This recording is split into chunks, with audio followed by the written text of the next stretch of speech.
আসসালামু আলাইকুম ওয়া রাহমাতুল্লাহ। প্রিয় দর্শক, আজ আমি আপনাদেরকে জানাবো আমাদের প্রিয় নবী নূর নবী রাসূল পাক সাল্লাল্লাহু আলাইহি ওয়াসাল্লামের কলিজার টুকরা কন্যা খাতুনে জান্নাত হযরত ফাতেমা রাদিয়াল্লাহু তাআলা আনহার যে সকল নাম ছিল, সেই প্রত্যেকটি নাম রাখার পিছনে যথার্থ কারণ ছিল। চলুন জেনে নেই সেই কারণগুলো। জোহরা জোহরা শব্দের অভিধানগত অর্থ হলো কুসুমকলি।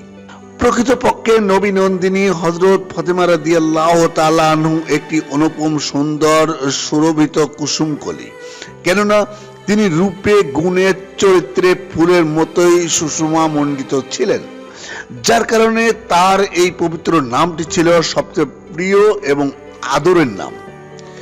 জাকিয়া জাকিয়া নামে তাকে আখ্যায়িত করার বিশেষ কারণ হলো তিনি যেমন সতী সাধবী ছিলেন, তেমনি ভাবে কঠোর ত্যাগ সাধনার দ্বারা তিনি অশ্লীলতা হতে নিজেকে, নিজের দেহ, মন এবং আত্মাকে সর্বদা পবিত্র রাখতেন। তেমনি ভাবে কঠোর ত্যাগ সাধনার দ্বারা বিভিন্ন অশ্লীলতা হতে নিজের দেহ, মন এবং আত্মাকে সর্বদা পবিত্র রাখতেন। জাকিয়া মার্জিয়া জাকিয়া এবং মার্জিয়া নামটি রাখার অন্যতম কারণ হলো তিনি জীবনের সর্বক্ষেত্রে অর্থাৎ সুখে দুঃখে, আরাম আয়েশ, বিপদে আপদে পরিপূর্ণভাবে আল্লাহ তাআলার মর্জির উপর নির্ভরশীল ছিলেন।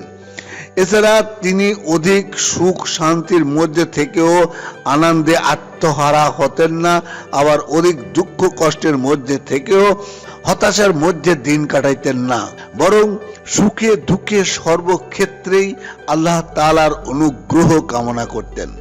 বতুল বতুল শব্দের আবিধানিক অর্থ হলো ভোগ লিপ্সা বর্জনকারিণী।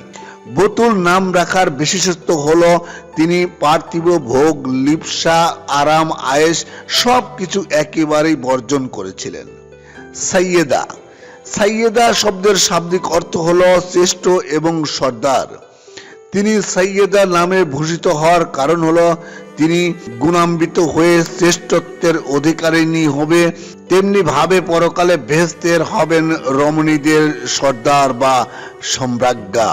প্রিয় দর্শক, আশা করি সবাই বুঝতে পেরেছেন যে ফাতেমা রাদিয়াল্লাহু তাআলা আনহার এই সকল নাম রাখার পিছনে যে যথার্থ কারণ ছিল সেগুলো। যারা চ্যানেলটিতে নতুন এসেছেন তাদেরকে অনুরোধ করছি সাবস্ক্রাইব, শেয়ার এবং লাইক করার জন্য, এবং এর সাথে ইসলামের বিভিন্ন বিষয় প্রচারে সহযোগিতা করার জন্য।